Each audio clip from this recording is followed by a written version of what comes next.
Bueno, este viaje obviamente es un libro de relatos, es un diario de campo, un diario muy interesante, vale mucho la pena leerlo. Y continúa su obra con una serie de libros que, estrictamente hablando, bueno, él no los escribió, sino que fueron los libros basados en los ejemplares que él colectó y preparó. Así aparece el primero, el libro de la obra esta de la zoología del Beagle.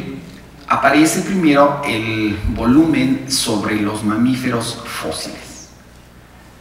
¿Por qué ese fue el primero? Bueno, parece ser que hubo por ahí un incidente de que el famosísimo y prominente en ese tiempo paleontólogo Owen era quien iba a revisar los materiales. De hecho, ya los había revisado, porque muchos de los ejemplares ya estaban allá desde antes.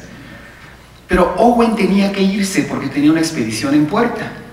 Entonces, el primer libro que aparece de esta serie es el de los mamíferos fósiles, en donde Darwin contribuye de manera muy importante con una introducción geológica. Posteriormente aparece, en muy breve tiempo, el libro de los mamíferos, aparece después el libro de las aves, aparece a continuación el libro de los peces, y hasta el último aparece, como en quinto lugar, el libro de los reptiles y anfibios.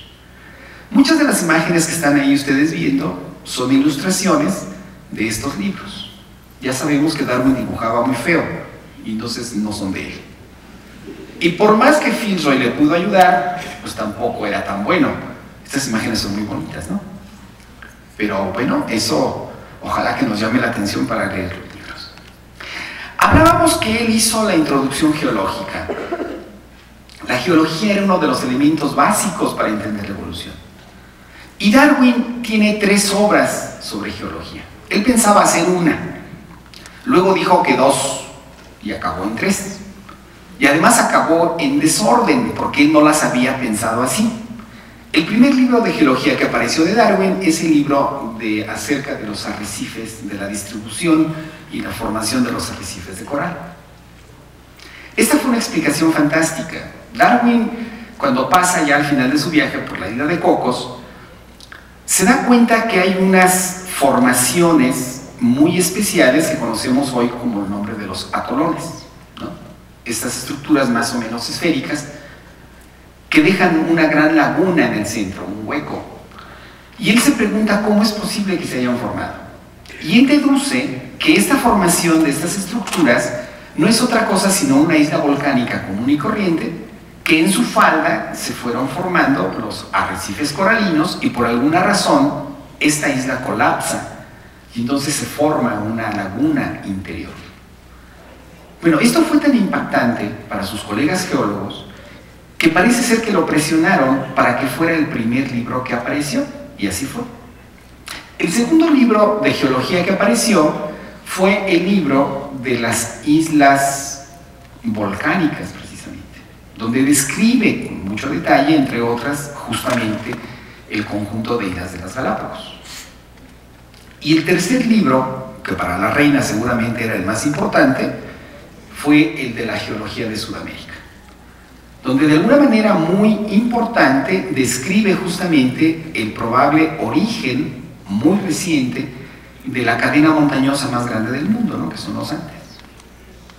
Bueno, después de eso Darwin se dedica, tal vez impulsado por un sentimiento muy particular que dentro de unos momentos el doctor Arita nos va a hacer favor de esclarecernos, un poco preocupado por el trabajo de Wallace, otro investigador del cual nos van a hablar en un momento, publica con cierta premura en 1859 el libro del origen de las especies, que es, digamos, el puntal de toda la obra del pensamiento evolutivo de Darwin, y este es complementado con otros 2, un libro muy interesante que habla acerca del origen del hombre y la selección sexual, y otro libro que habla acerca de las modificaciones de los animales y de las plantas en estado doméstico. Como que estos 3 libros engloban todo el pensamiento evolutivo de Darwin, pero su obra no termina ahí.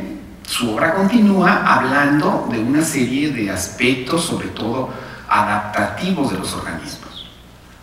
Y entonces, bueno, nos habla de una manera muy interesante acerca de las orquídeas fecundadas por los insectos, de los movimientos de las plantas trepadoras, de las plantas insectívoras, o carnívoras, diríamos el día de hoy. Nos habla acerca de las diferentes formas de las flores, y un último libro muy interesante sobre la entrecruza de las especies de plantas entre sí. Todo esto va redondeando el pensamiento de Darwin porque, insisto, Darwin no plasmó su pensamiento de una manera inamovible en la primera edición del Origen de las Especies, sino que este pensamiento fue remodelándose a lo largo de todas las ediciones. Y hablábamos de un libro muy importante que fue el culmen de su conocimiento taxonómico, que es un libro acerca de los cirrípedos. Este libro acerca de los cirrípedos es el libro que más tiempo le invirtió. Se echó casi 8 años para escribir este libro. ¿Por qué tanto? Pues porque no se sabía casi nada. ¿Y por qué cirrípedos? Bueno, los cirrípedos tienen la mala costumbre de pegarse a casi cualquier cosa que esté abajo del agua, ¿no? En los mares. Y algo que está abajo del agua, muy frecuentemente, son los barcos. Entonces, cuando los barcos llegaban a Inglaterra y tenían que darles mantenimiento, pues evidentemente desprendían una cantidad enorme de estos organismos, y las colecciones eran verdaderamente fenomenales. Pero había una confusión acerca del concepto de especie, había una confusión enorme acerca de la conjunción de las especies para formar los taxas mayores. Y entonces Darwin se puso a estudiar estos organismos de una manera tan meticulosa que llegó a ser una obra verdaderamente monumental, esta gran monografía de los cirrípedos, que publica en 4 volúmenes, los 2 primeros dedicados a los fósiles y los 2 siguientes los vivientes. Bueno, todos estos libros, toda esta cantidad enorme, todavía la adereza con otros 2 que son muy interesantes. Uno se llama Acerca de la expresión de las emociones en los hombres y en los animales, y otra obra muy interesante que habla sobre la formación del suelo vegetal a partir de la actividad de las lombrices. Fíjense cómo Darwin entonces no es un hombre tan aburrido como uno pudiera pensarlo, un inglés flemático. No es así. Darwin era simpaticón, ¿no? Entre otras, muy bueno para escribir, con una profundidad de pensamiento muy grande, y bueno, nos ha legado una buena tarea. Yo espero que este año, antes de que presentemos el libro de evolución, que todo el mundo estamos, bueno, todo el mundo soy yo y todos ustedes, ¿no?, muy emocionados acerca de este libro que vamos a escribir. Yo espero que antes el reto sea que todos hayamos leído por lo menos 19 libros de Darwin, ¿no? Bueno, le quitamos 10, lo dejamos en 9, ¿no? Por lo menos 9, ¿no? Como ya he leído uno, pues ya nada más le faltan 8, ¿no? Pero verdaderamente vale la pena entender la obra de Darwin como una obra de un naturalista. Y yo quisiera hacer una reflexión muy breve sobre qué es un naturalista. Un naturalista no es alguien que escribe sobre la naturaleza. Bueno, sí, ¿no? Sí, son eso. Sí escribe sobre la naturaleza. Pero no solo es eso. Ser naturalista es algo más importante. Ser naturalista es pensar que la naturaleza debe ser descrita por sus propias dinámicas y no querer violentar los hechos de la naturaleza para que se adapten a mi pensamiento, sino al revés. Mi pensamiento debe estar en sintonía con los mecanismos que tiene la naturaleza. Cualquier persona que piense así, voltea al cielo y ve las estrellas.